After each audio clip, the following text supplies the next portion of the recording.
आज हमारे गांव खाकरा तहसील दहगाम जिला गांधीनगर में साद अनुपदास जी महाराज के मुंशी और मुलाजिम पधारे थे और सब हमारे गांव के और आजू बाजू गांव के शंभू जी राम सिंह वगैरह सब यहाँ पर भगत लोग जमे हुए और किताब की करीब 2 या 2.5 घंटे चर्चा हुई और अच्छी तरह से चर्चा हुई।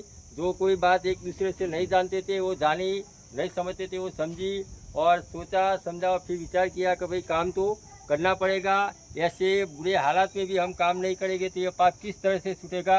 तो संसार के जितने भी लोग अनुपदास जी महाराज की किताब को पढ़ते हैं और अनुपदास जी महाराज के नाम से या किताब से जुड़े हैं, उन सभी से हाथ जोड़ के अर्ज करते हैं कि एक बार इस किताब जगत हितकानी के इलत मास के हिसाब से किताब को पढ़ो, सोचो और समझो और इन हिंदुस्तानी सेठ सौदागर महाजन बनिए, लंका के ढेरों का पाप का खात्मा करने में मददगार बनो। जब तक आप किताब के लिखने मौजिब चलकर बंदोबस्त नहीं करोगे तब तक पाप छूटना मुश्किल है।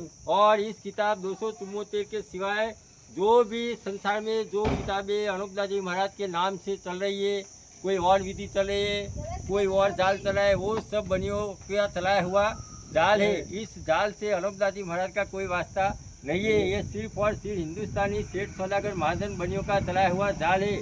अनुपदास जी महाराज ने तो खुद की प्रिंटिंग प्रेस में सिर्फ एक ही किताब साद अनुपदास किताब प्रिंटिंग प्रेस में श्री जगत हितकानी 274 छाप के जाहिर किए और इस किताब 274 जगत हितकानी पर चलकर बंदोबस्त करोगे तो आसानी के साथ इस कौम को अंजाम तक पहुंचाओगे।